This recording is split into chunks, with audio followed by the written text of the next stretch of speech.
ऐसा ना, आपको आवाज आ रही?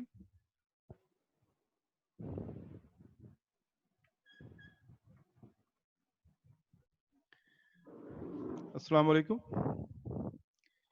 आज हमारी फर्स्ट क्लास है केमिस्ट्री की और अल्हम्दुलिल्लाह फिजिक्स क्लास आपकी मुकम्मल हुई है 1.5 घंटे की। और हमारी केमिस्ट्री क्लास भी इंशाल्लाह तकरीबन 1.5 घंटे की होगी। स्टूडेंट्स, मैं दोबारा आपको बता दूं कि आपका इंटरनेट कनेक्शन जो है इंटरनेट का वो बेहतर होना चाहिए और उस वक्त यूज़र घर में कम से कम हो ताकि आपकी स्ट्रीमिंग का प्रॉब्लम ना हो, आप बार बार जो है आप डिस्कनेक्ट ना हो रहे हो। तो बेटा इसका ख्याल आपको खुद करना है।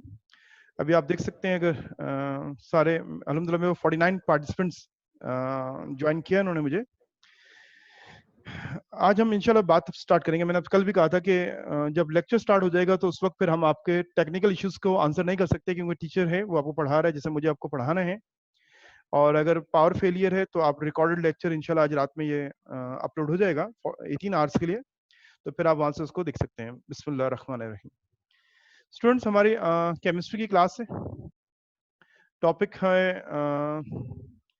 Introduction, lecture number 1, chapter number 1, introduction to fundamental concepts of chemistry. Before starting the lecture मुझे आपको पहले पेपर पैटर्न जरा थोड़ा सा समझाना है कि पेपर पैटर्न हमारा क्या है, वो आपको अंदाजा हो जाए और उसके बाद फिर इंशाल्लाह हम चैप्टर भी स्टार्ट कर लेंगे। तो पेपर पैटर्न को डिस्कस कर लेते हैं।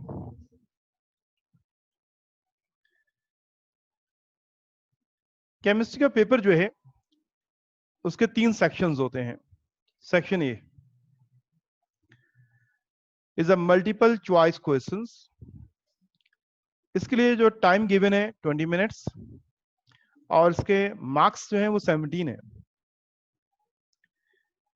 और टोटल क्वेश्चन जो है इसके अंदर 17 है जो कंपलसरी है, कोई चॉइस नहीं है।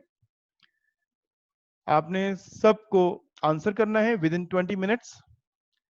और अगर आपका थॉरली बुक पढ़ा हुआ है, आपने आपने लेक्चर्स डेली बेसिस पे लिए हैं और बुक को रीड किया हुआ है, तो इस सेक्शन की बेस्ट प्रिपरेशन हो सकती है। तो इसके लिए बुक को पढ़ना भी जरूरी है। इसके लिए कोई सिलेक्टिव क्वेश्चंस नहीं है कि आपको दिया जाए आप उसको पढ़ लें और प्रिपेयर हो जाएं। हम यहाँ पे 2 चीजों को बेटा फोकस करते हैं, एक आपका आउटकम कि आपकी लर्निंग क्या है, एक आपका आउटपुट आउटपुट कि आपके मार्क्स क्या हैं। दोनों चीजें हमारी बहुत इंपॉर्टेंट है। तो इसलिए डे 1 से अटेंटिव रहना है और डेली बेसिस पे लेक्चर्स नोट करने हैं। आपकी क्लास फिजिक्स और केमिस्ट्री में आज फर्स्ट डे बता रहा हूँ ऑल्टरनेट होती है, लेकिन हम आपको एक्स्ट्रा टाइम दे रहे हैं। ये एक्स्ट्रा क्लासेस हैं, आज सिर्फ फिजिक्स होनी थी या केमिस्ट्री होनी थी। हम आपको एक्स्ट्रा टाइम देकर आपका जो वक्त है उसको कीमती बना रहे हैं, क्योंकि अभी आपके पास कोई और बर्डन नहीं है। जैसे आपको कॉलेज नहीं जाना है, आपका उर्दू इंग्लिश की क्लास अभी स्टार्ट नहीं हुई है, 4 डेज आपके पास बिल्कुल फ्री है, तो उसको यूटिलाइज करें क्योंकि टाइम अब हमारा कम होता जा रहा है। अगर मार्च के एंड में या अप्रैल में एग्जाम अनाउंस होते हैं तो हमें उससे पहले प्रिपरेशन करनी है आपको। ओके, ये हो गया अबाउट सेक्शन ए। अब हम बात करते हैं सेक्शन बी की। Section B is a short answer questions. इसमें टोटल क्वेश्चंस जो हैं वो 15 होते हैं, लेकिन एक नोट लिखा होता है। सेक्शन बी के साथ ही नोट लिखा होता है, आंसर एनी 10 पार्ट क्वेश्चंस। इस क्वेश्चन के 15 पार्ट्स हैं, आपको 10 अटेम्प्ट करने हैं और इन 10 के जो मार्क्स हैं वो 40 हैं। इसमें मैंने कहा टोटल क्वेश्चन कितने हैं 15 और आपको अटेम्प्ट कितने करने हैं 10 क्वेश्चंस ओनली। तो चॉइस होती है, पेपर सामने रखूंगा, हम जरा उसको भी देखेंगे इंशाल्लाह। Section C is a detail answer question. जो थ्योरेटिकल क्वेश्चंस होते हैं, एक्सप्लेनेशंस होती हैं जिसमें ये जो है इसमें नोट दिया होता है 3 क्वेश्चंस होते हैं, लेकिन आपको आंसर 2 क्वेश्चन करने from this section out of 3। Her question के 3 पार्ट होते हैं, ए बी सी। और उन 3 में से आपको 2 अटेम्प्ट करने हैं। इसके मार्क्स जो है वो 28 हैं। इसका ये पूरा 85 मार्क्स का आपका पेपर बनता है। फिर दोबारा देख लीजिए, 3 सेक्शंस हैं।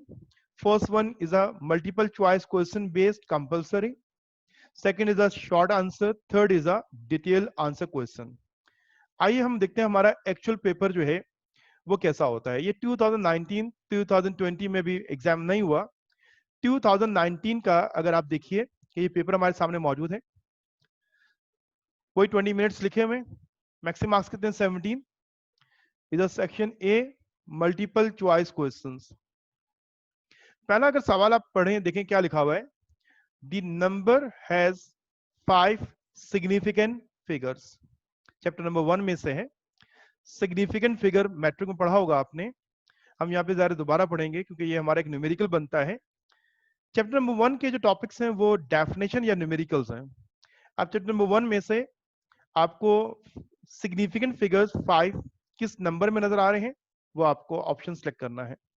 सेकंड पार्ट जो है ये भी एक कैलकुलेशन बेस्ड मीन न्यूमेरिकली है, चैप्टर नंबर 1 का है। At STP, S stand for standard temperature and pressure, the volume of 3.01 10 raised to power 23 molecules of H2S gas is।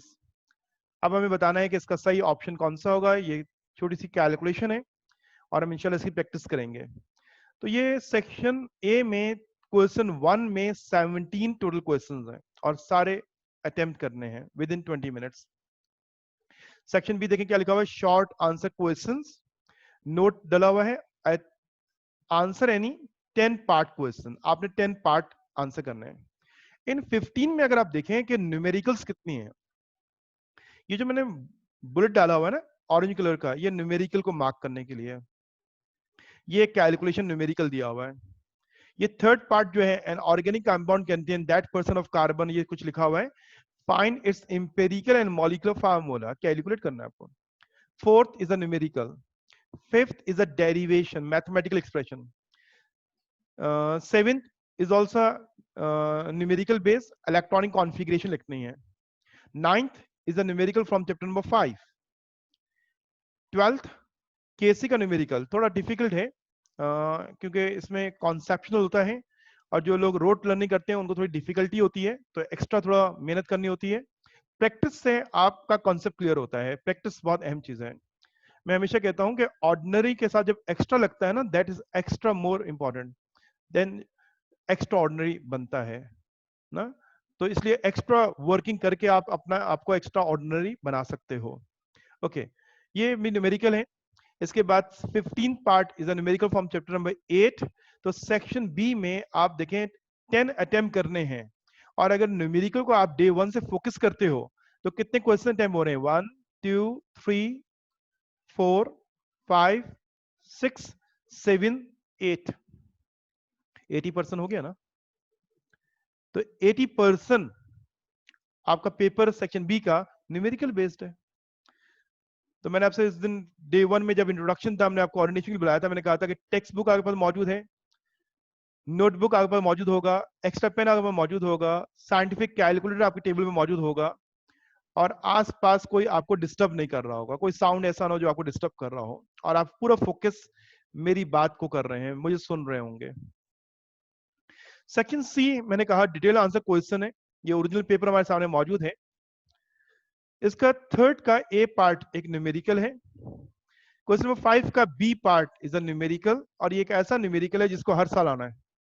बाद ऐसे सवालात हैं जो समझ लें कंपल्सरी, उनको एग्जाम में आना ही आना है, हर साल आ रहे होते हैं, तो फिर हमें उनको एक्स्ट्रा तवज्जो देनी है। ये तो सवाल पेपर में मौजूद होगा। ये पेपर का वेटेज के अकॉर्डिंग होता है, पैटर्न ऐसे बना हुआ है। C part is also numerical.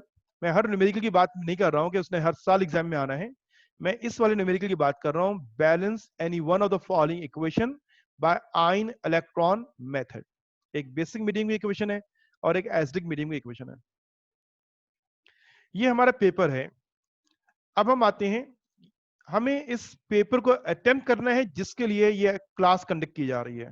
तो पेपर सामने हमारे मौजूद है, ठीक है। ओके, हम आगे मूव करते हैं। अब हम देखते हैं कि हमारी टेक्स्ट बुक जो है वो क्या है। आपने बुक का टाइटल पेज देखा होगा, एडिशन चेंज होगा या पुराना होगा तो टाइटल पेज डिफरेंट हो सकता है। बस मेंशन ये करना है कि आपकी बुक सिन टेक्स्ट बुक बोर्ड की है। इस बुक का कंटेंट्स क्या है, ये ऊपर हेडिंग डाला हुआ है। 8 चैप्टर्स हैं, आप देख सकते हैं ये 8 चैप्टर्स हैं। चैप्टर नंबर 1 है introduction to fundamental concepts of chemistry, जो आज का हमारा लेक्चर भी होगा। ये चैप्टर नंबर 1 है। बेटा बुक सामने होगी, मेरे नोट्स भी पास करीब रखने हैं, रेफरेंस के लिए कभी आपने उसको देखना होगा। Okay, chapter number 2, the 3 states of matter, gases, liquids and solids. एक बहुत इंपॉर्टेंट चीज है, आपसे पूछा जाता है what are the states of matter, आप कहते हैं solid, liquid, gas. No no, ये क्या वजह है कि इन्होंने पहला लफ्ज गैस का यूज किया है, फिर लिक्विड यूज किया है, फिर सॉलिड यूज किया है। इस चैप्टर में कुछ रीजनिंग क्वेश्चंस भी हैं, इसलिए हम तवज्जो से इस चैप्टर को पढ़ेंगे इंशाल्लाह। इसमें न्यूमेरिकल्स भी हैं। atomic structure, chemical bonding, energetics of chemical reactions, chemical equilibrium, solution electrolytes, and the last chapter is introduction to chemical kinetics. दो चैप्टर जो है ना वो 2 वीक्स के होते हैं, नॉर्मल क्लासेस अगर हमारी होती हैं 2 वीक्स। 2 वीक्स को मैं कहता हूँ, और मैंने कहा था ना, ये याद रखिए बेटा, हमारी क्लास ऑल्टरनेट बेस्ड पे है। एक दिन केमिस्ट्री, एक दिन फिजिक्स है। अभी फिर कह रहा हूँ, ये एक्स्ट्रा क्लास एक हो रही है आपकी केमिस्ट्री की। आज फिजिक्स हुई है तो फिर केमिस्ट्री नहीं होनी थी। तो ऑल्टरनेट बेस पे अगर 2 वीक्स में क्लास होती है तो 3 लेक्चर्स मिलते हैं हमें। तो ये जो चैप्टर है ना 5, ये 3 लेक्चर्स का है। ये चैप्टर नंबर 8 जो है, ये भी नॉर्मल रूटीन की क्लास जो 3 लेक्चर्स है उसमें मुकम्मल हो जाता है। शॉर्ट चैप्टर्स हैं। मैं आपको थोड़ा सीक्वेंस समझा दूं कि हमें पढ़ना कैसे है। हमें बुक के सीक्वेंस से नहीं पढ़ना है। अभी आपने देखा होगा कि 80% पेपर न्यूमेरिकल बेस्ड है, तो मैं ज्यादा टाइम देकर जल्द पहले न्यूमेरिकल वाले चैप्टर्स को मुकम्मल करूंगा, ताकि उसके लिए मेरे पास रिवीजन का टाइम आपके पास रहे। बेटा हम बहुत डिटेल में पढ़ाते हैं, बार बार रिवीजन नहीं करवाते हैं, रिवीजन नहीं होता है। आज जब मैं पढ़ा रहा हूँ, इसका कोई क्वेश्चन है आप नेक्स्ट क्लास में पूछ सकते हैं, ठीक है। जब हम न्यूमेरिकल बेस्ड चैप्टर कर लेंगे तो आपके पास एक्स्ट्रा टाइम होगा रिवीजन, अपना रिवीजन करने का। अब जरा सुन लीजिए, हम स्टार्ट करेंगे चैप्टर नंबर 1 से। ये हमारा फर्स्ट चैप्टर है। मैं कह रहा हूँ चैप्टर नंबर 1 जो है, ये हमारा फर्स्ट चैप्टर है जिसको हमने पहले स्टडी करना है। इसके बाद चैप्टर नंबर 5 को पढ़ेंगे हम। 1 के बाद 2 नहीं है, 1 के बाद कौन सा है? 5, 6, 7, 8। इसके बाद हम दोबारा बैक होंगे, चैप्टर नंबर 2 करेंगे, 3 करेंगे और 4 करेंगे। ये हमारा सीक्वेंस होगा। सिर्फ आपको पहले बता रहा हूं कि सिलेबस को कवर कैसे करना है, वो तो आप देखते जाएंगे कैसे हो रहा होगा।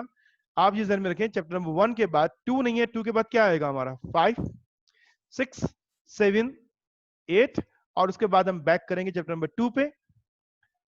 3 and 4 both are theoretical chapters, इसमें न्यूमेरिकल्स नहीं है, डेरिवेशंस है, न्यूमेरिकल कैलकुलेशंस नहीं है। ये दो चैप्टर जो 3 एंड 4 हैं, इसलिए हमने इनको लास्ट में लिया हुआ है। ओके, आगे हम बात करते हैं। ये तो हमारी बुक हो गई।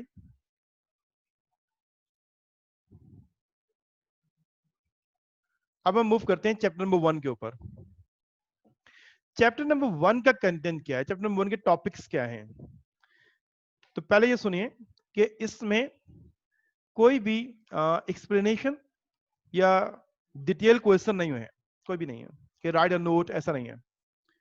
ये टर्म्स दी हुई हैं, इनकी डेफिनेशन आती है, defined mole, defined molecular formula, defined limiting reactant, और साथ इन तमाम टॉपिक के न्यूमेरिकल्स हैं। देखिए चैप्टर नंबर 1, चैप्टर का नाम है introduction to fundamental concepts of chemistry. इस चैप्टर के कंटेंट्स में हम जो सीक्वेंस लेने हैं, हम सबसे पहला टॉपिक पढ़ेंगे वो मोल पढ़ेंगे। अगर आप बुक देखेंगे, बुक का पहला टॉपिक है सिग्निफिकेंट फिगर्स। नहीं, हम स्टार्ट लेंगे मोल से, उसके बाद एवोगाड्रोस नंबर, ये कंबाइंड है, और इसके बाद हम बात करेंगे इंपेरिकल एंड मॉलिक्यूलर फार्मूला, और उसके बाद stoichiometry, limiting reactants and significant figures. ये हमारे चैप्टर नंबर 1 के टॉपिक्स हैं। आइए हम स्टार्ट लेते हैं अपने फर्स्ट टॉपिक मोल से, कि मोल किसे कहते हैं।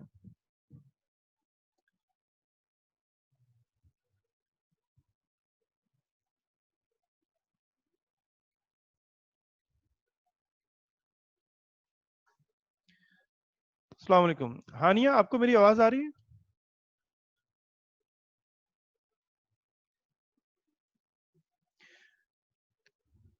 मैं बात स्टूडेंट को अनम्यूट करके उनसे पूछना चाहूंगा। हानिया, आपको आवाज आ रही है?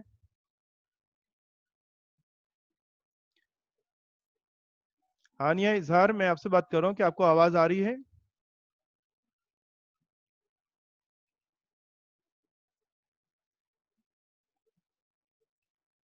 अस्सलाम वालेकुम। बिस्मा फातिमा, क्या आपको आवाज आ जी रही है? सर, आवाज आ रही है। जी बेटा। जी बेटा मैं जी आपसे आ रही बात है कर सर। रहा हूँ, यहाँ कोई टेस्ट नहीं है। क्या आपने मोल की टर्म सुनी है? तो कुछ डिफाइन कर सकती हैं, what is the mole?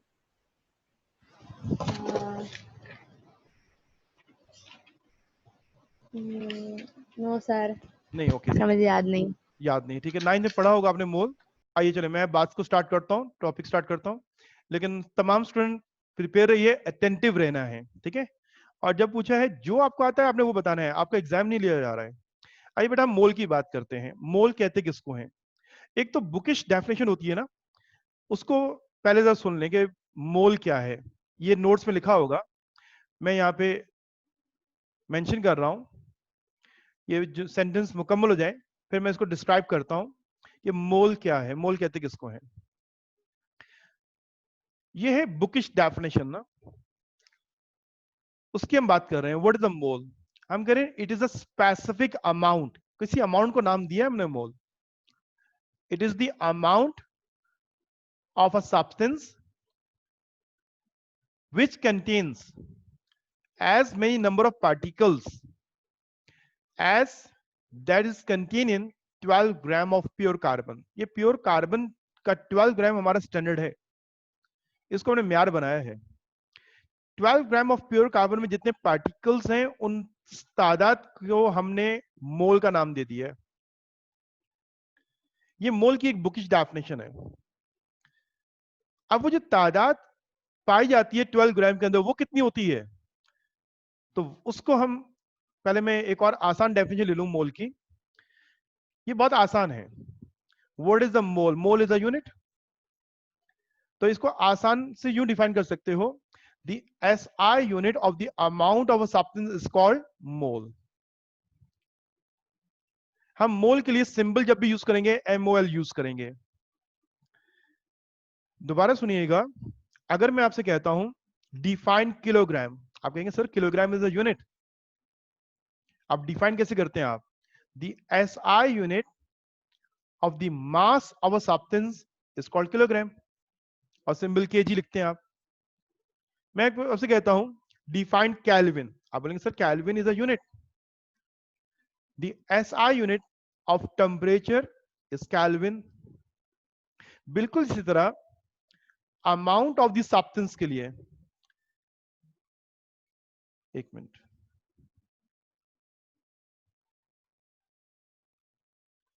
Amount of the substance के लिए जो हमारा स्टैंडर्ड यूनिट है वो मोल है।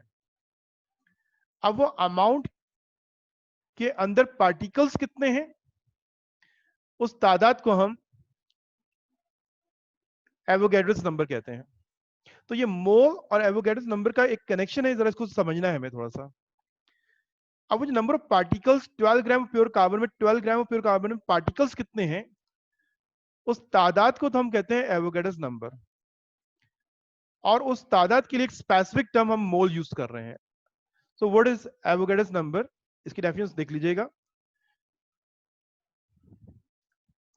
The number of particles, sentence मुकम्मल हो जाए फिर मैं रिपीट करता हूं। द नंबर ऑफ पार्टिकल्स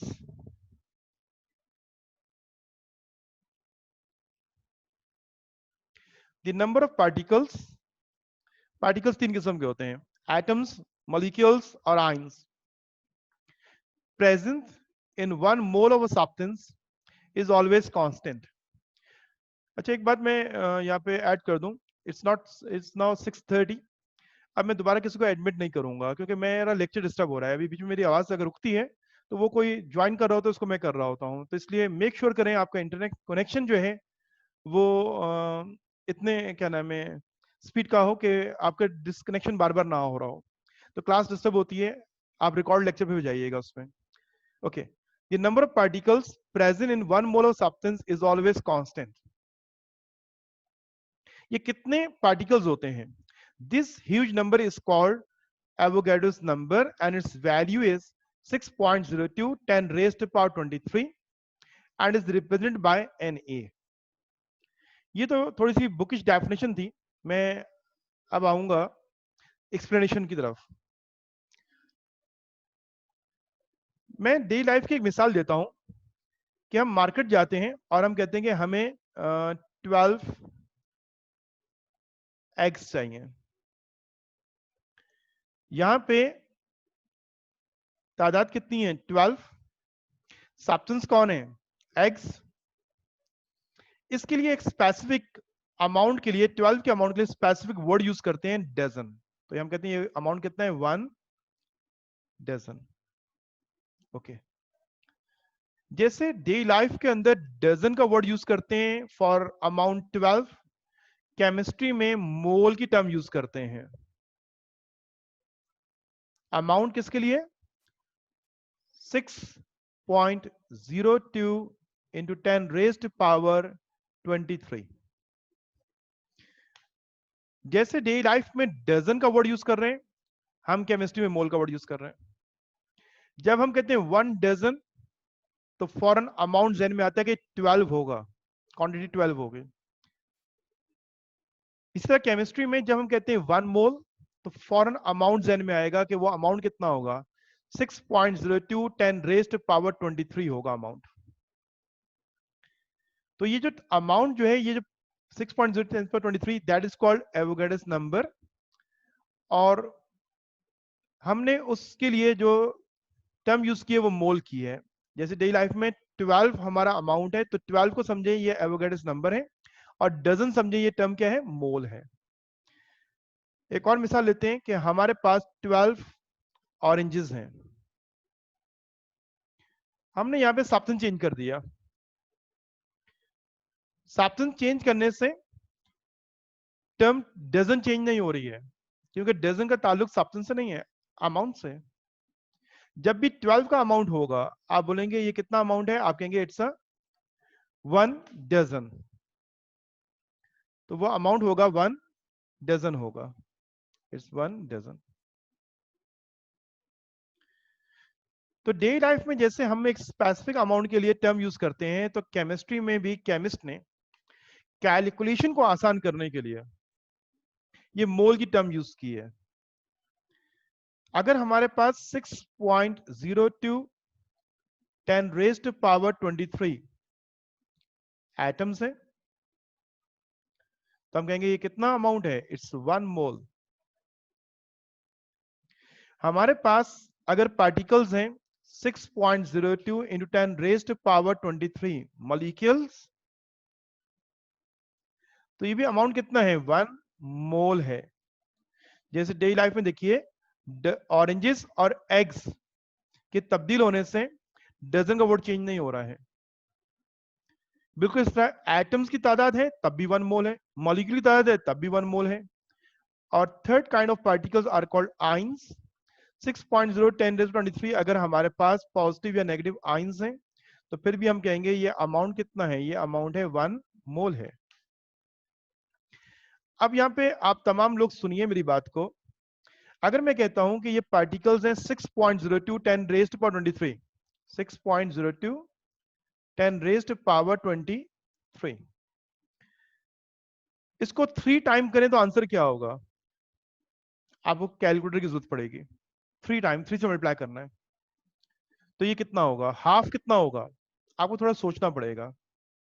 अगर इसकी जगह मैं मोल की टर्म यूज करूं और मैं कहूंगा 1 मोल है, 3 टाइम क्या होगा? आप बोलेंगे 3 मोल। हाफ क्या होगा? Half mole. क्वार्टर क्या होगा? क्वार्टर मोल। 2 टाइम्स क्या होगा? 2 मोल। 11 टाइम क्या होगा? 11 मोल्स। तो आप मोल में फौरन रिप्लाई करेंगे और कैलकुलेशन अपनी आसान कर लेंगे। तो इसीलिए हमने केमिस्ट्री में ये मोल की टर्म इंट्रोड्यूस करवाई है, ताकि हमारी कैलकुलेशन आसान हो जाए। ये मोल की टर्म जो है ना, ये तमाम किस्म की जो क्वांटिटीज हम मार्केट में यूज करते हैं उसके लिए यूज की जाती है। मैं दोबारा बात करता हूं, मेरी एक और मिसाल से समझिएगा। आप जाते हैं मार्केट में और ग्रोसरी वाले के पास जाके कहते हैं कि मुझे शुगर चाहिए। अब वो कहते हैं कि आपको शुगर कितना चाहिए। उसने बोला कि मुझे तो इसका मालूम नहीं है कि किस तरह आप इसको सेल आउट करते हैं। उसने बोला कि शुगर जो है वो हम मास में और किलोग्राम के यूनिट में करते हैं, आपको कितना किलोग्राम चाहिए। उसने बोला ठीक है, आप मुझे 1 किलोग्राम दे दें। उसने स्लॉटेड वेट के जरिए किलोग्राम का 1 किलोग्राम का वेट प्लेस किया, उतना आप शुगर उसने पुट किया और आपको बैग में सील किया और दे दिया, 1 किलोग्राम शुगर आपने ले लिया। आपकी एक लर्निंग हुई कि मैं शुगर लेता हूं किलोग्राम्स में। सामने बेकरी वाले के पास गए और आपने कहा कि मुझे अब अंडे चाहिए, तो अब आप उससे भी बात करेंगे। तो आपकी लर्निंग हुई है कि आप सब्सटेंस को किलोग्राम्स के अंदर परचेस करते हैं। तो आपने उस बेकरी वाले को कहा कि मुझे 1 किलोग्राम एग्स दे दीजिए। तो उसने बोला कि हम एग्स को सेल आउट नहीं करते किलोग्राम्स के अंदर। उसने बोला फिर कैसे करते हैं। उसने बोला कि हम इसको क्वांटिटी में करते हैं, कि आपको डजन चाहिए मीन 12, हाफ डजन चाहिए मीन 6, 2 डजन चाहिए मीन 24। तो उसने बोला ओके आप मुझे 1 डजन एग्स दे दें। तो उसकी एक सेकंड लर्निंग हुई कि हम सब्सटेंस को बाय करते हैं क्वांटिटी के हिसाब से, डजन का वर्ड यूज करते हैं। यहाँ एक नई टर्म आ गई डजन।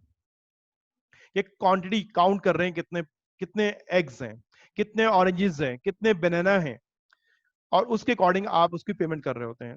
तो आपने दो यहाँ पे डिफरेंट यूनिट्स इस्तेमाल किए, एक शुगर के लिए किलोग्राम और एग्स ऑरेंजेस के लिए आपने डजन। आप मूव कर गए घर की तरफ, रास्ते में गाड़ी में पेट्रोल डलवाया आपने और उसको बोला कि भाई पेट्रोल डालना है। उसने बोला कितना पेट्रोल डाल दूं। आपने बोला 1 डजन पेट्रोल डाल दें। वो बोला डजन में पेट्रोल नहीं डलता है, 1 किलोग्राम डाल दें। किलोग्राम में पेट्रोल सेल आउट नहीं होता है। अच्छा फिर किस में होता है। उसने बोला हम वॉल्यूम में करते हैं, आपको लीटर्स में चाहिए, 1 लीटर, 10 लीटर, 30 लीटर्स। आपने बोला ठीक है 5 लीटर पेट्रोल डाल दें। तो आपने तीन मुख्तलिफ टर्म यूज की। क्वांटिटी में सब्सटेंस को बाय किया 12 एग्स, मास में सब्सटेंस को बाय किया 1 किलोग्राम शुगर, वॉल्यूम में आपने पेट्रोल लिया 5 लीटर। अब केमिस्ट्री में भी हम जब कैलकुलेशन करते हैं, कभी हम मास यूज करेंगे, कभी हम वॉल्यूम यूज करेंगे, कभी हम पार्टिकल्स यूज करेंगे।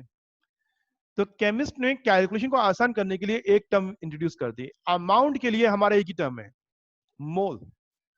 अगर आप मास ले रहे हैं तो मोल की टर्म में बात करें, अगर आप वॉल्यूम की बात कर रहे हैं तो मोल की टर्म में आप कैलकुलेट करें, अगर पार्टिकल्स की बात कर रहे हैं तो मोल की टर्म में बात करें। आइए मैं इसको एक पिक्चर के जरिए आपको समझाता हूं। ये हमारे पास डिफरेंट सब्सटेंस हैं, हम यहां बात कर रहे हैं 1 मोल। अब ये 1 मोल मास में होगा तो atomic mass, molecular mass, formula mass होगा। वॉल्यूम में होगा 1 मोल तो ये 22.4 होगा। और 1 मोल अगर पार्टिकल्स में होगा तो ये होगा 6.0 10^23 होगा। इसी तरह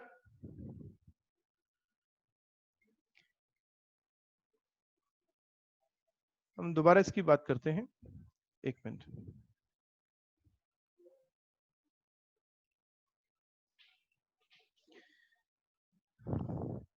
दोबारा देखिएगा उसको। 1 मोल अगर मास में लेंगे तो 1 मोल को किस मास को कहेंगे आप, वो मास कितना होगा। अगर एटम है तो एटॉमिक मास, अगर मॉलिक्यूल है तो मॉलिक्यूलर मास, अगर कोई आयोनिक कंपाउंड है तो फार्मूला मास। तो हम मोल को मास के अंदाज में भी कैलकुलेट कर रहे होते हैं। वॉल्यूम के जरिए हमें कैलकुलेशन करनी है, लेकिन बट हम उसको मोल में लेके आते हैं। तो 1 मोल का ऑक्युपाइड वॉल्यूम कितना है, ये सिर्फ गैसेस के लिए होता है, और ये है 22.4 dm³। और जो क्वांटिटी की मैं बात कर रहा था, कितना क्वांटिटी है जिसको हम मोल में डिस्क्राइब करेंगे, तो वो है 6.02 10⁻23। इसको हम 1 मोल कह रहे होते हैं। तो मैंने ये कहा आपसे कि आपको कैलकुलेशन मास में करनी है, वॉल्यूम में करनी है, पार्टिकल्स में करनी है। हम केमिस्ट्री में एक ही टर्म यूज कर रहे होंगे, और वो टर्म कौन सी होगी हमारी, मोल होगी। अब मैं मोल की एक और अंदाज से बात समझाता हूं। वो एक डेफिनेशन आपके नोट में मौजूद है जो मैं सबसे पहले आपको डिस्क्राइब की थी कि 12 ग्राम प्योर कार्बन में जो नंबर ऑफ पार्टिकल्स जिस सब्सटेंस में होंगे इतने वो 1 मोल ही होता है। यहां मैं कहता हूं कि मोल को समझाने के लिए मैं एक और अंदाज से बात कर रहा हूं कि मोल जो है, मोल is a convenient way for expressing the quantity. कौन सी क्वांटिटीज को एक्सप्रेस करने के लिए? मास, वॉल्यूम, पार्टिकल्स। किसी भी सब्सटेंस की क्वांटिटी को डिस्क्राइब करने के लिए आसान अंदाज हमारा क्वांटिटी में be in mass, volume and particles. हम मास से भी मोल लेते हैं, वॉल्यूम से भी लेंगे, पार्टिकल्स से भी लेंगे। तो ये 3 फार्मूला होंगे जो अभी हम नीचे देख रहे हैं, उसको डिस्कस करेंगे। मैं एक और अंदाज से बात अमूमन करता हूं कि मोल क्या है। मोल is a counting unit use in chemistry. हम केमिस्ट्री में काउंट करने के लिए, क्वांटिटी को काउंट करने के लिए मोल की टर्म यूज कर रहे होते हैं। तो इस मोल के लिए हमारे पास 3 फार्मूले हैं। First formula, number of moles, mass of a substance divide by molar मास। ये पहला फार्मूला है कि मास को मोल में कैसे कन्वर्ट किया जाएगा। सेकंड फार्मूला, अगर वॉल्यूम गिवन है और उसको मोल में कन्वर्ट करना है तो ये फार्मूला यूज करते हैं, volume of substance divide by molar volume. और अगर वो नंबर ऑफ पार्टिकल्स हैं और मोल में कन्वर्ट करने हैं तो फिर हम करते हैं number of particles divide bye Na। तो आपको आज की क्लास के अंदर ये 3 फार्मूले जो हैं इनको नोट डाउन करना है। मैं आपको फ्यू मिनट्स दे रहा हूं, ये फार्मूले तीनों आप लिख लीजिए अपने पास। इस पूरे टॉपिक में इन 3 फार्मूले के इर्द गिर्द हमारी कैलकुलेशन मूव करेगी। तो ये 3 फार्मूले हमें इस्तेमाल करने होंगे। तो इन तीनों को जल्दी से नोट डाउन कर लें कि ये फार्मूले हैं जिनको हमें न्यूमेरिकल में यूज करना है। First formula, number of moles is equal to mass of substance divide by molar mass. हम इसी फार्मूले को डिस्कस करेंगे पहले, लेकिन अभी आप तीनों फार्मूले को नोट डाउन कर लें।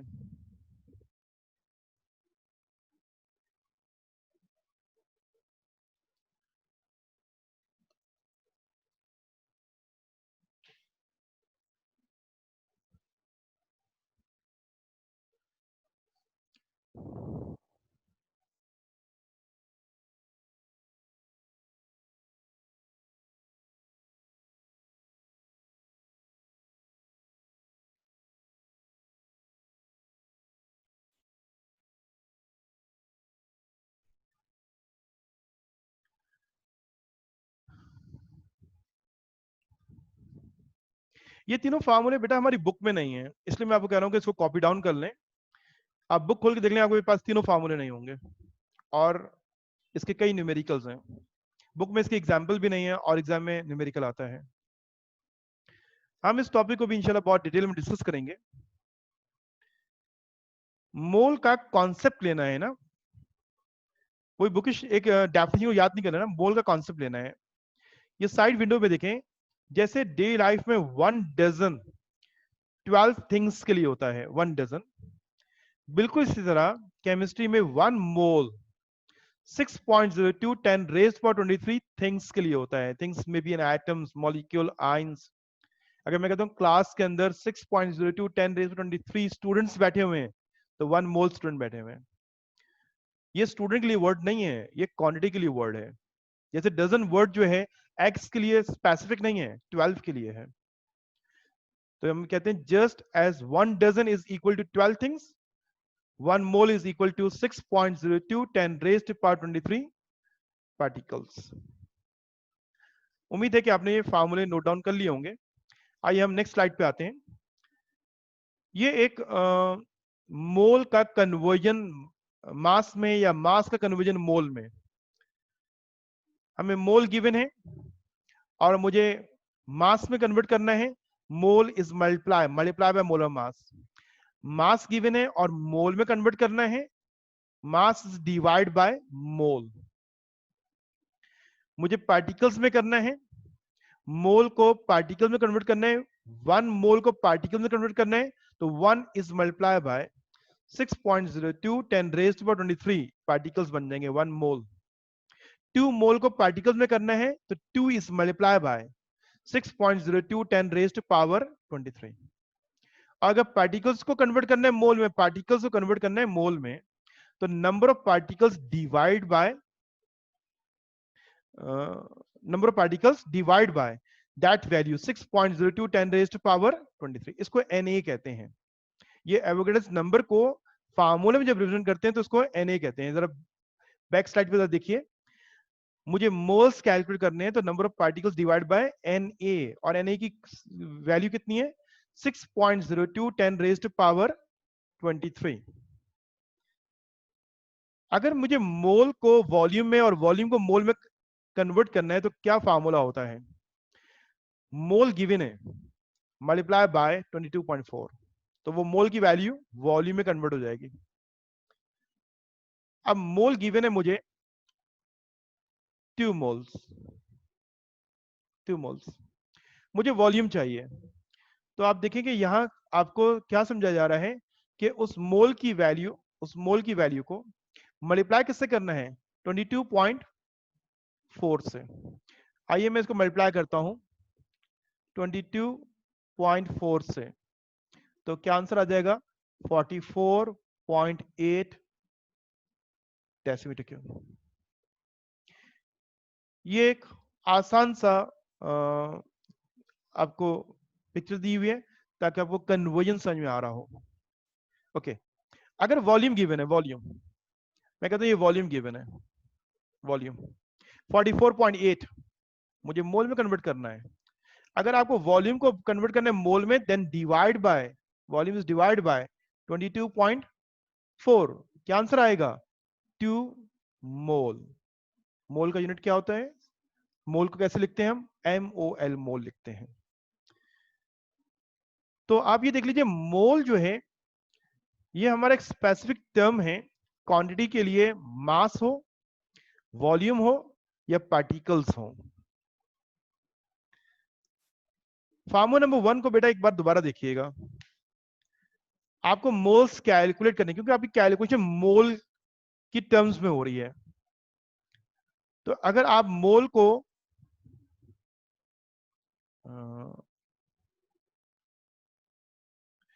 अगर आप मोल्स कैलकुलेट करना चाहते हैं तो जो mass of a substance given होगा that is divided by molar mass. देखिए सवाल जो होता है ना उसके अंदर 3 चीजें होती हैं। रिक्वायर्ड क्या है? नंबर ऑफ मोल्स, ये रिक्वायर्ड है। गिवन क्या है? ये mass of a substance given है। Molar mass is not a given value, ये न्यूमेरिकल में गिवन नहीं होती है, ये एक नोन वैल्यू होती है, ये हमें खुद कैलकुलेट करनी होती है। तो मैं फार्मूला नंबर 1 का मोलर मास की टर्म से बात तो स्टार्ट करूंगा कि मोलर मास किसे कहते हैं। आइए हम मोलर मास पे बात करते हैं।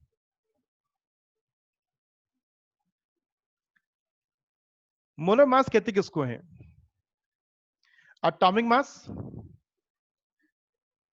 मॉलिक्यूलर मास और फार्मूला मास। क्योंकि सब्सटेंस 3 किस्म के होते हैं। अगर एलिमेंट है तो एटॉमिक मास लोगे, मैं लिख देता हूं। अगर मेरे पास सोडियम एक एलिमेंट है,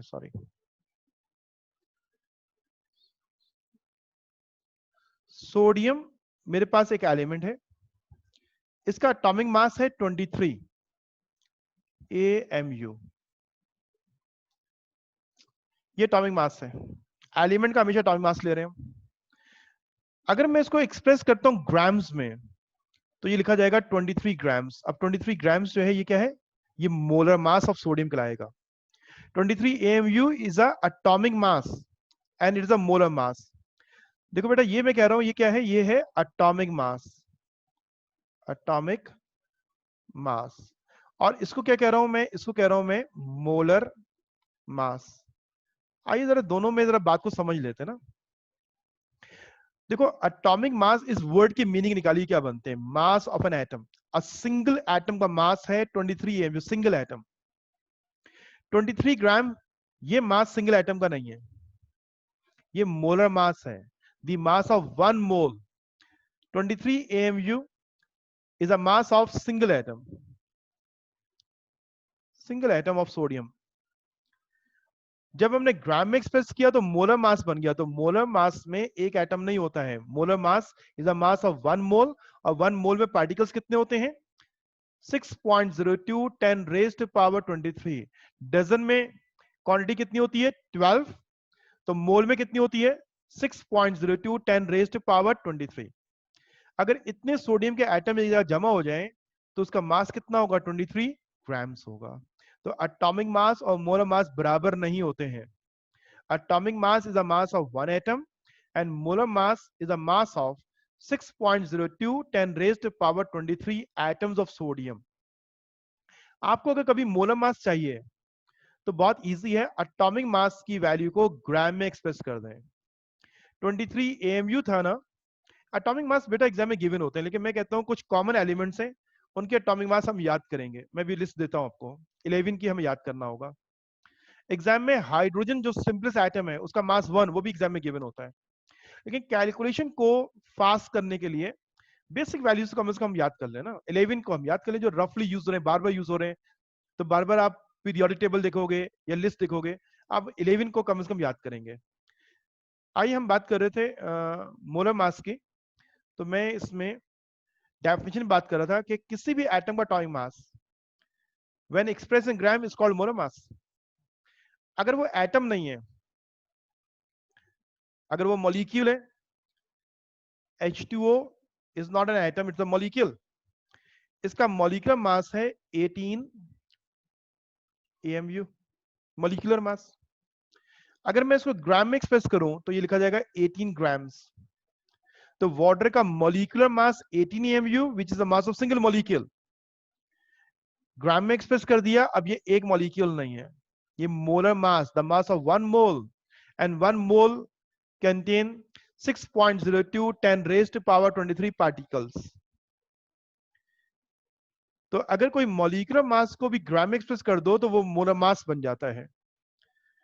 फार्मूला मास, कुछ एलिमेंट्स, कुछ कंपाउंड्स जो हैं वो आयोनिक है. NaCl is not a molecule. इसका जो मास है वो फार्मूला मास कहलाएगा 58.5 AMU. अगर आप इसको ग्राम में एक्सप्रेस कर दें तो ये लिखा जाएगा 58 grams. 58 AMU is the formula mass and 58 gram is a molar mass. ये NaCl का क्या हो जाएगा? मोलर मास हो जाएगा. तो मोलर मास की टर्म को मैंने आपको समझा दिया कि मोलर मास क्या है. Atomic mass, molecular mass, formula mass when express in gram is called molar mass. ये तो डेफिनेशन को समझा हमने. एटॉमिक मास तो जाहिर है हमें गिवन होते हैं या हमें याद होते हैं, तो वो कन्वर्जन बहुत आसान है. मिसाल के तौर पे कार्बन का एटॉमिक मास है 12 AMU. अब इसका मोलर मास क्या होगा? तो अगर आपको डेफिनेशन याद है, atomic mass when express in gram is called molar mass. तो कार्बन का मोलर मास कितना हो जाएगा? 12 ग्राम्स. ये तो सबसे इजी है. Molecular mass and formula mass 9th में पढ़ा हुआ है. एक तो मैट्रिक का गैप आ गया, केमिस्ट्री नहीं पढ़ी. फिर ये 4 मंथ्स का वैसे भी लॉकडाउन की वजह से स्टडीज इफेक्टेड रही हैं. तो मैं इसका रिवीजन करवाता हूं आपको कि मॉलिक्यूलर मास कैलकुलेट कैसे होता है. ओके, हम अब मॉलिक्यूलर मास को समझने जाएंगे. मैं बेटा फिर आपको 3 मिनट्स देता हूं. ये टेबल दिया हुआ है 11 कॉमन एलिमेंट्स को, इनके एटॉमिक मास को अपनी कॉपी में नोट डाउन कर लीजिए. इनको अपनी कॉपी में नोट डाउन कर लीजिए फौरन.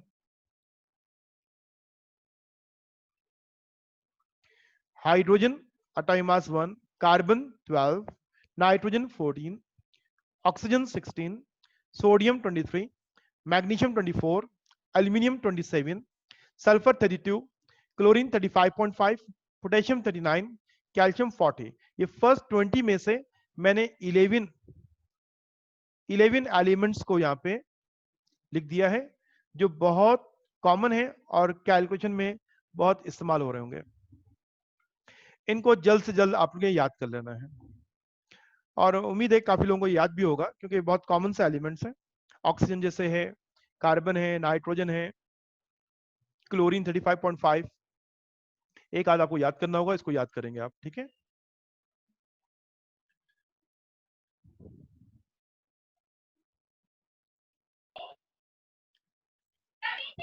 जी अस्सलाम वालेकुम। दाऊद, आपको आवाज आ रही है? जी सर। हाँ बेटा, आप बात समझ रहे हैं? जी जी आपने इसको नोट डाउन कर लिया? जी कर लिया सर। कर लिया, ठीक है, गुड। जी जी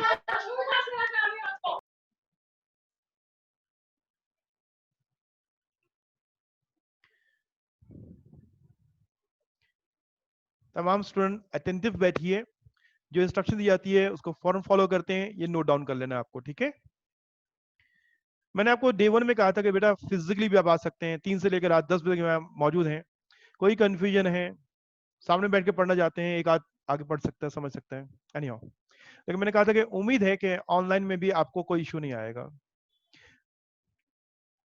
चलें आगे हम बात करते हैं। अब एक सवाल है, ये सवाल एग्जाम में नहीं आएगा, बहुत सिंपल सी चीज है। मैं वो फार्मूले में जो मोलर मास की टर्म है ना, मैं दोबारा बताता हूं आपको। हम फार्मूले की बात कर रहे थे, ये पहला फार्मूला है। इसमें जो टर्म मोलर मास है ना, इस पे आज हम बात कर रहे हैं कि मोलर मास कैलकुलेट कैसे होता है। ये एक सवाल में लिखा हुआ नहीं होता है। मैं आपको कोई सवाल भी दिखाया था, मिसाल के तौर पे एक सवाल है। ये सवाल है, calculate the number of moles present in the following. ये सवाल है, सवाल क्या, calculate the number of moles. ये सवाल बन गया, रिक्वायर्ड ये मोल्स कैलकुलेट। ए पार्ट है 28 grams of H2SO4, 28 grams of H2SO4, बस ये सवाल मुकम्मल हो गया। गिवन क्या है, मास। कैलकुलेट क्या करना है, मोल्स। तो मास को मोल में कन्वर्ट करना हो तो मास डिवाइड किया जाता है मोलर मास से। तो ये मोलर मास ऑफ H2SO4, इस पे हम बात कर रहे हैं कि ये मोलर मास निकाला कैसे, समझना है निकाला कैसे जाता है। ओके, मैं बात कर रहा था, calculate the molar mass of the following substance. अब पहला सब्सटेंस है KMnO4, इसका मोलर मास कैलकुलेट करना है। साथ साथ कॉपी डाउन कर लें सवाल को, क्योंकि लाइव लेक्चर है। जैसे क्लास में बैठ के आप बोर्ड वर्क नोट डाउन करते हैं ना, ये हैबिट बनाएं कि आप समझे एक बोर्ड वर्क को कॉपी भी करना होता है, हमें सुनना भी है। हमारा एक सवाल है, अपनी कॉपी में नोट डाउन कर रहे होंगे, calculate the molar mass of the following substances. First is KMnO4, potassium permanganate. Second is sodium carbonate, calcium hydroxide, H2SO4 and glucose. ये 5 कंपाउंड्स हैं। मैं ये 2 या 3 का मोलर मास निकालना आपको समझाता हूं, और रिमेनिंग आपका होमवर्क है, आप खुद करेंगे, इसलिए इसको नोट डाउन कर लें क्वेश्चन को। जैसे 9th क्लास में मॉलिक्यूलर मास निकालना सीखा है, अगर आपको आता है आप उसी मेथड से करें, कोई प्रॉब्लम नहीं है। क्यों? क्योंकि ये कैलकुलेशन का पार्ट नहीं है, ये एक नोन वैल्यू है जो मुझे पुट करनी है। एक रफ कॉलम में हम इसको सॉल्व कर रहे होते हैं, रफ कॉलम में।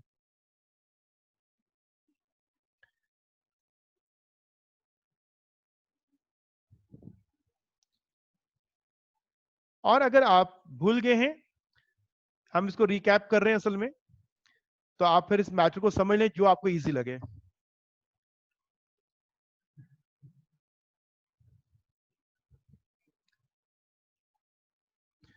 अब इनमें जो एलिमेंट यूज हुए हैं उनके एटॉमिक मास मैंने यहाँ पे दोबारा गिवन दिए हैं आपको क्वेश्चन के अंदर। एग्जाम में भी क्वेश्चन के अंदर गिवन होते हैं। हमें सबसे पहले वाले को सॉल्व करना है, KMnO4 को। आप इससे पहले चीज ये समझें कि इसमें एलिमेंट्स कितने हैं। कुछ बेटा अपने एंड से भी आपको मेहनत करनी है, असल में फिजिकल क्लास नहीं है ना, तो जब हम आते हैं क्लास के अंदर तो बाद स्टूडेंट को ये पता नहीं होता कि एलिमेंट कौन सा है। ये 9th क्लास के अंदर अगर आपने तवज्जो से केमिस्ट्री पढ़ी है तो आपको अंदाजा होगा कि इसमें पहला एलिमेंट कौन है, पोटेशियम। सेकंड कौन सा है, मैग्नीज। थर्ड कौन सा है, ऑक्सीजन। तो मोलर मास निकालने के लिए पहले हम इस कंपाउंड को स्प्लिट करेंगे इसके एलिमेंट्स के अंदर। मैं इसका सोल्यूशन करने जा रहा हूं। अब देखिए 3 एलिमेंट्स हैं, सिर्फ मैंने एलिमेंट्स का लिस्ट कर दिया, पोटेशियम, मैग्नीज एंड ऑक्सीजन। इस कंपाउंड के 3 एलिमेंट्स हैं। मिसाल के तौर पे सल्फ्यूरिक एसिड H2SO4 के एलिमेंट्स कौन से हैं? अब यहाँ पे फर्स्ट कौन है? हाइड्रोजन। सेकंड कौन है? सल्फर। थर्ड कौन है? ऑक्सीजन। इस ग्लूकोज के एलिमेंट कौन कौन से हैं? Carbon, hydrogen and oxygen. KMnO4 में एलिमेंट्स 3 हैं, पोटेशियम, मैग्नीज एंड ऑक्सीजन। मैंने एक कॉलम के अंदर इसको लिख दिया। मेरे साथ आप कॉपी कर रहे होंगे, कॉपी साथ साथ करें आप इसको। आगे हम बढ़ते हैं कि अब हम इसके नंबर ऑफ एटम्स को मेंशन करते हैं। पोटेशियम का एटम कितने हैं? 1। ये एक स्लाइड मूव हो गई है, मैं आपको इसको लिख के दिखाता हूं ताकि आप मेरे साथ बात को समझते जाएं। मैं ये साइड पे लिख रहा हूं कि मैंने कहा कि KMnO4 को मुझे सॉल्व करना है ना, KMnO4 को। इसका फर्स्ट एलिमेंट कौन सा है? आपने लिखा पोटेशियम। सेकेंड एलिमेंट कौन सा है इसका? मैग्नीज। थर्ड एलिमेंट कौन सा है इसका? ऑक्सीजन। अब इनके एटम्स कितने कितने एलिमेंट्स के, वो हमें मेंशन करने हैं। आप देखिए पोटेशियम के साथ यहाँ कोई नंबर मेंशन नहीं है, तो ये सिंगल एटम है।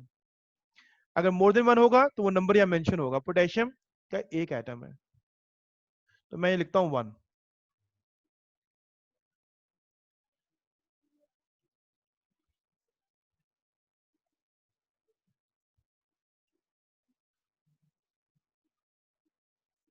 पोटेशियम का एक एटम है,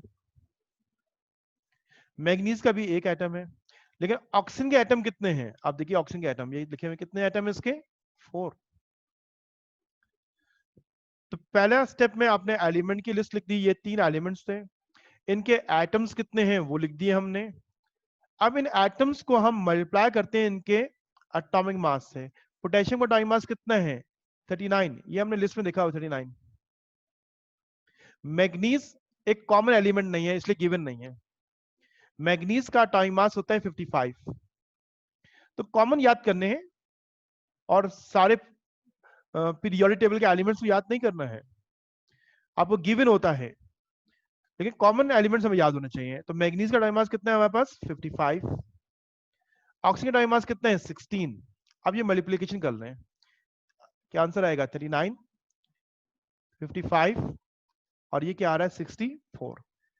इन सबको सम अप ऐड करें, ऐड, आपके पास आंसर आ जाएगा 158।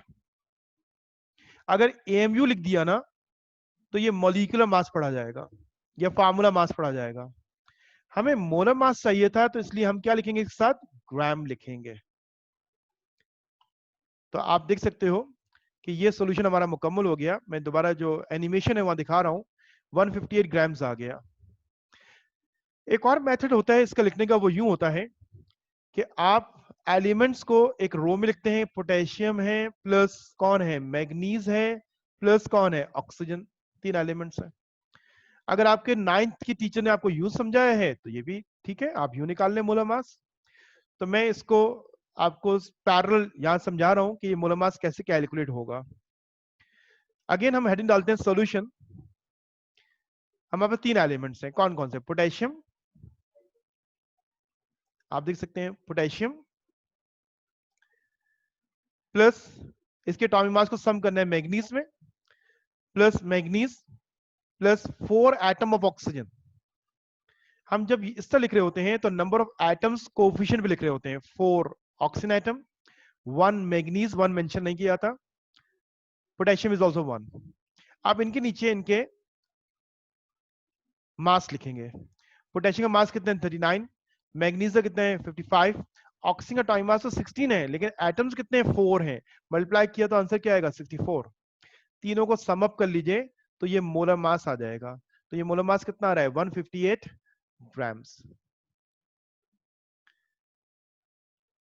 अब इसमें से किसी और कंपाउंड को हम सॉल्व करेंगे, लेकिन मैं किसी स्टूडेंट से ही पूछ लेता हूं कि वो मुझे बताए कि कौन सा वाला कंपाउंड को हम सॉल्व करें।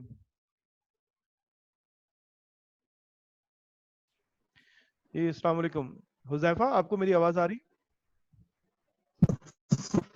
यस सर, आ रही है। अच्छा बेटा, आप ये स्क्रीन में देख रहे होंगे 5 कंपाउंड्स थे, एक मैंने सॉल्व कर दिया है। आपको कोई और इसमें डिफिकल्ट लग रहा है तो बताएं, उसको हम सॉल्व करते हैं। Sir part C. Part C calcium hydroxide ना, ओके बेटा। जी। एक मिनट, पार्ट सी अभी हमें सॉल्व करना है, ठीक है। पार्ट सी पे आते हैं, मैं इधर से उसको रब कर दूं।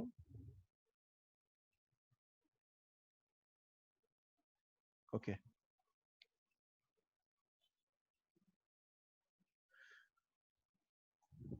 पार्ट सी में कंपाउंड जो गिवन है वो है calcium hydro oxide.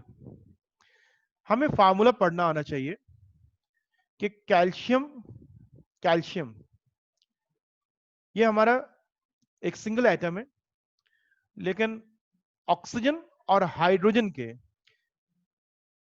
Taking twice दिया हुआ है, तो 2 atoms of oxygen and 2 atoms of hydrogen. ये 3 एलिमेंट्स हैं। First one is calcium, second one is oxygen, hydrogen third element है। एटम्स कितने हैं तो ये गिवन होते हैं। कैल्शियम के साथ 1 गिवन है, यहां लिखा हुआ है, मेंशन नहीं होता है, अंडरस्टूड होता है। ये टेकिंग ट्वाइस जो ब्रैकेट दिया हुआ है, राउंड ब्रैकेट जो दिया हुआ है, इसका मतलब है 2 atoms of oxygen and 2 atoms of hydrogen. पहला स्टेप क्या है, मैंने क्या कहा था कि आप एलिमेंट की लिस्ट करें। फर्स्ट एलिमेंट कौन सा है? First element is calcium, calcium. Second element is oxygen, third element is hydrogen. ये हमारे 3 एलिमेंट्स हो गए। फर्स्ट एलिमेंट का, सॉरी,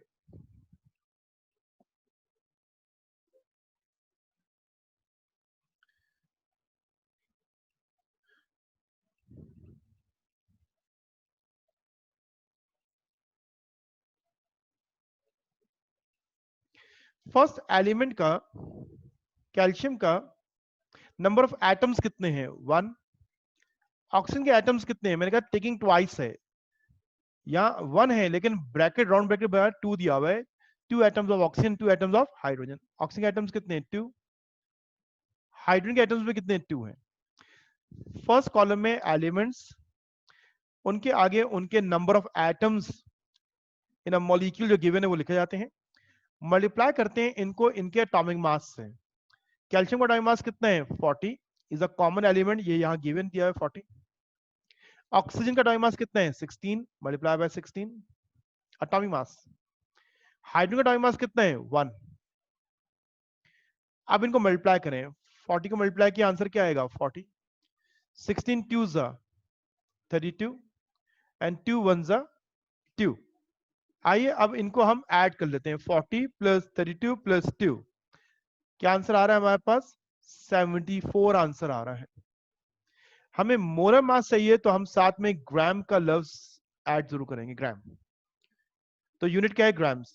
तो molar mass of calcium hydroxide कितना आ गया हमारे पास? 74 ग्राम्स आ गया।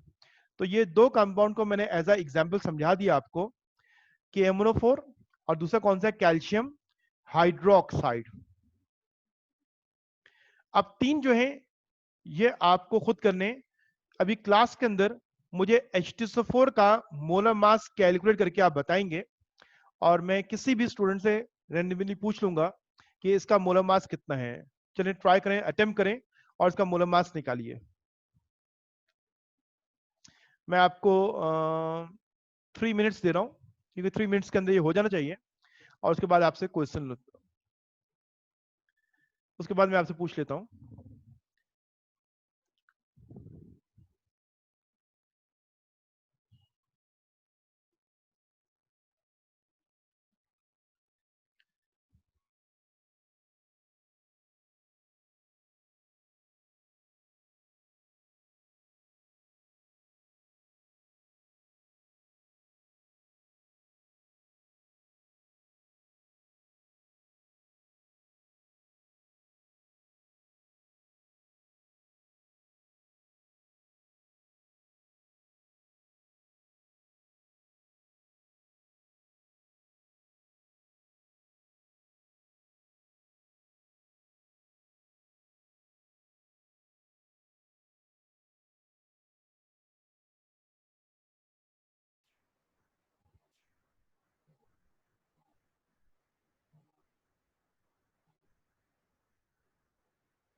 जी अस्सलाम वालेकुम। हुजैफा, आपको कोई क्वेश्चन करना है? हेलो हुजैफा, आपको कोई क्वेश्चन करना है?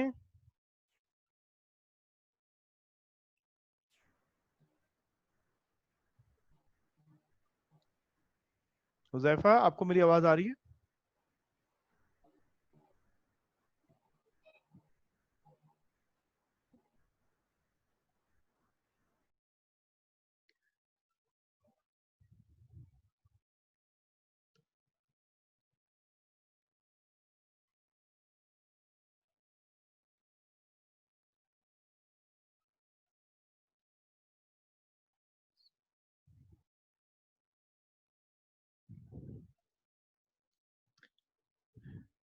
जिन स्टूडेंट ने कैलकुलेशन कर लिया, सॉल्व कर लिया है, वो अपना हैंड रेज कर सकते हैं ताकि मुझे अंदाजा हो जाए कितने लोगों ने कर लिया।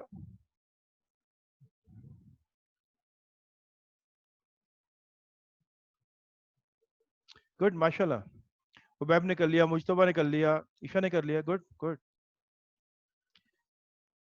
बेटा केमिस्ट्री बहुत आसान है। कब? जब आप रेगुलर हो और डेली अपना होमवर्क करते हैं तो बहुत आसान है। गुड, माशाल्लाह।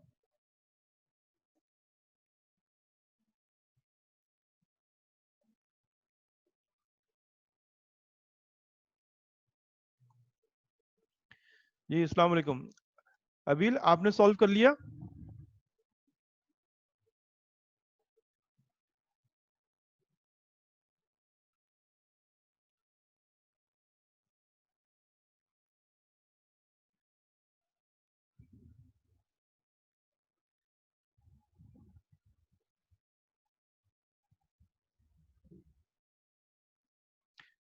अबील, आपको मेरी आवाज आ रही है? स्टूडेंट क्लास ज्वाइन करने के लिए अपना हैंड फ्री या हेडफोन लाजमी यूज किया करें। अबील,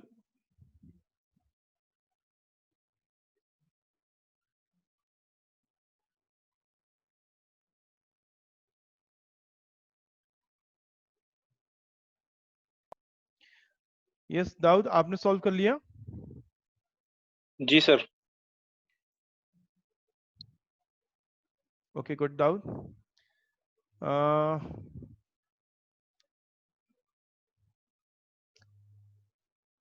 थोड़ा वेट कर लेते हैं दाऊद, जरा 1 मिनट का वेट कर लेते हैं, फिर मैं आपसे आंसर लेता हूँ, ठीक है? Okay sir.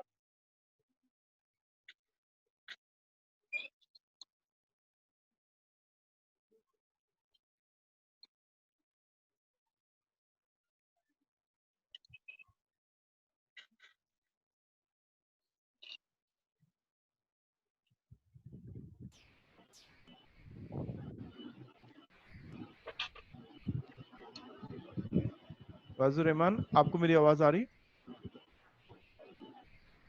जी सर। बेटा जरा लाउड बोलें। जी सर। जी सर आ रही है। हाँ बेटा, आपकी फिर भी आवाज कम आ रही है। माइक को करीब करें और मुझे बताएं कि आपने सॉल्व कर लिया? जी सर कर लिया। आपकी आवाज थोड़ा ऐसा है। ठीक है, गुड। सर कर लिया।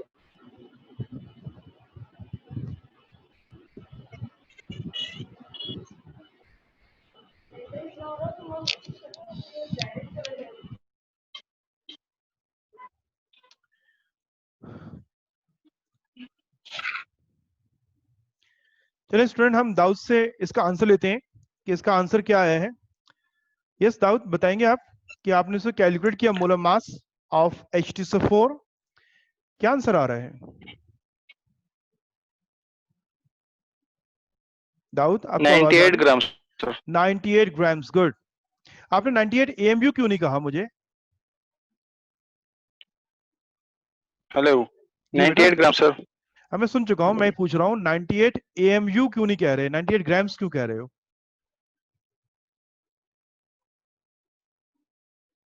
सर क्योंकि ये मोलर मास है। गुड बेटा। अगर ये मॉलिक्यूलर मास होता तो हम 98 AMU का लफ्ज यूज करते। हमने कहा जा रहा है मोलर मास निकालें, जी। इसलिए हमने आंसर क्या देना है यहाँ पे? 98 ग्राम्स का आंसर देना है। तो ये तो एक बहुत ग्राम। आसान सी बात थी, जो सबको उम्मीद है समझ में आ गया होगा। अब एक मैं होमवर्क दे रहा हूं कि जिसको आपने करना है उसको नोट डाउन कर लीजिएगा अपने पास। क्वेश्चन जरा बड़े हैं, जरा उसको नोट डाउन कर लीजिएगा। थोड़ा इंटरेस्टिंग करने के लिए थोड़े से उसके अंदर हमने थ्योरी सी डाली हुई है, लेकिन काम वही मोलर मास ही निकालना है। ये 2 क्वेश्चन है, इनको नोट डाउन कर लीजिए।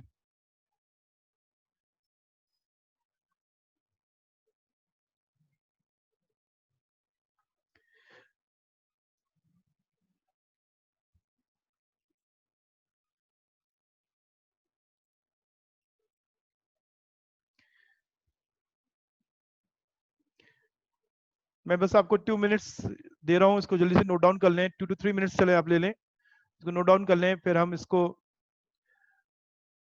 रैप अप करते हैं आज के लेक्चर को कि आज हमने क्या बात की है।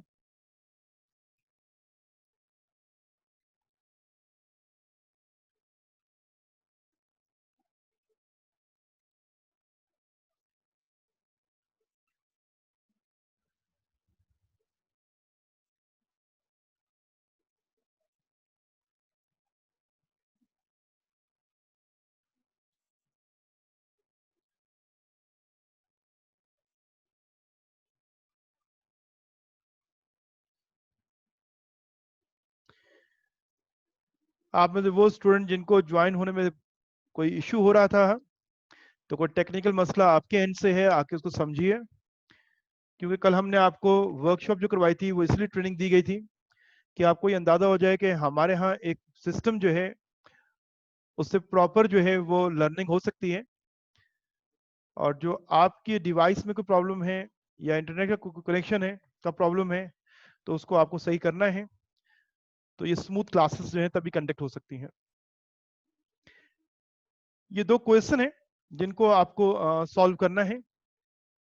मैं व्हाट्सएप ग्रुप पे भी इसका स्क्रीनशॉट डाल देता हूँ आज शाम में, तो आपको ये मिल जाएगा ना। दोनों क्वेश्चन, एक पहला क्वेश्चन जो हम कर रहे थे सॉल्व, अभी जो सॉल्व किया था हमने,